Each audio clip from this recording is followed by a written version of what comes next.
రణ్వీర్ అల్హాబాదియా వ్యవహారం రచ్చరేపుతోంది. ఇక ముంబై గౌహతి పోలీసులు కేసు నమోదు చేయడంతో మరి నెక్స్ట్ ఏంటన్న చర్చ జరుగుతోంది.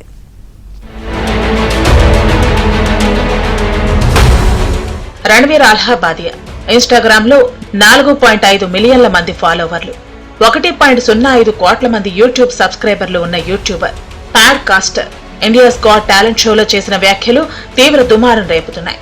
తన వల్ల తప్పైపోయిందని చెప్పినా నెటిజన్లు మాత్రం వదలటం లేదు.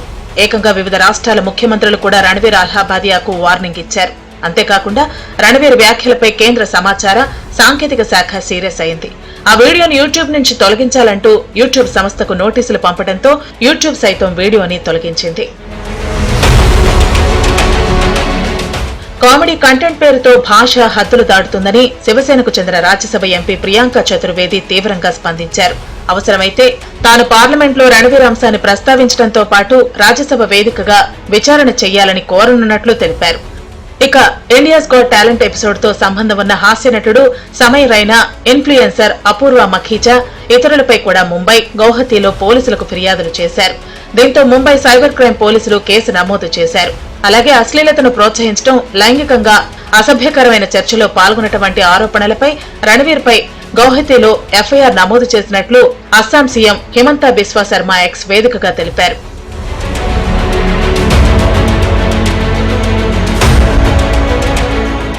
రణ్వీర్ వ్యాఖ్యలకు సంబంధించిన వీడియో వైరల్ కావడంతో పార్లమెంటు వరకు వెళ్లింది. రణ్వీర్ పై చర్యలకు పలువురు ఎంపీలు ఫిర్యాదు చేయడంతో పాటు శివసేన ఎంపీ నరేష్ లోక్సభలో వ్యవహారాన్ని లేవనెత్తారు. సోషల్ మీడియాలో ఇలాంటి కార్యక్రమాల నియంత్రణకు ప్రభుత్వం మార్గదర్శకాలు రూపొందించాలని కోరారు. మరోవైపు ఈ వ్యవహారాన్ని national commissioner for women serious గా తీసుకుంది. యూట్యూబర్ రణ్వీర్ తో పాటు సమయ్ రైనాతో పాటు పలువురికి నోటీసులు జారీ చేసింది. ఫిబ్రవరి 17వ తేదీన మధ్యాహ్నంలోపు ఉమెన్ కమిషన్ ఎదుట హాజరు కావాలని ఆదేశాలు జారీ చేశారు.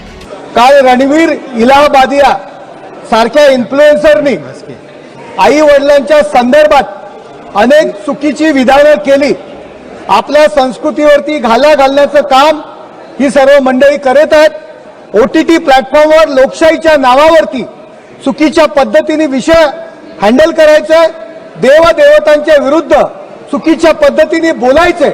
याला कारण OTT प्लेटफॉर्म पर कोई भी सेंसर नहीं है, उनको दिशा नहीं है, उनके कंटेंट पे कुछ भी दिशा नहीं है. कुछ भी पॉलिटिकल के बारे में कुछ भी अनाप शनाप बातें करने की ये जो रिवाज चालू है, इसके ऊपर सेंट्रल गवर्नमेंट ने ध्यान देना चाहिए और सेंसर लगाना चाहिए. రణ్వీర్ వ్యాఖ్యలపై ముంబై సినీ నటులు సైతం మండిపడుతున్నారు. సభ్య సమాజం తలదించుకునే విధంగా మాట్లాడిన రణ్వీర్ పై కఠిన చర్యలు తీసుకోవాలని డిమాండ్ చేశారు.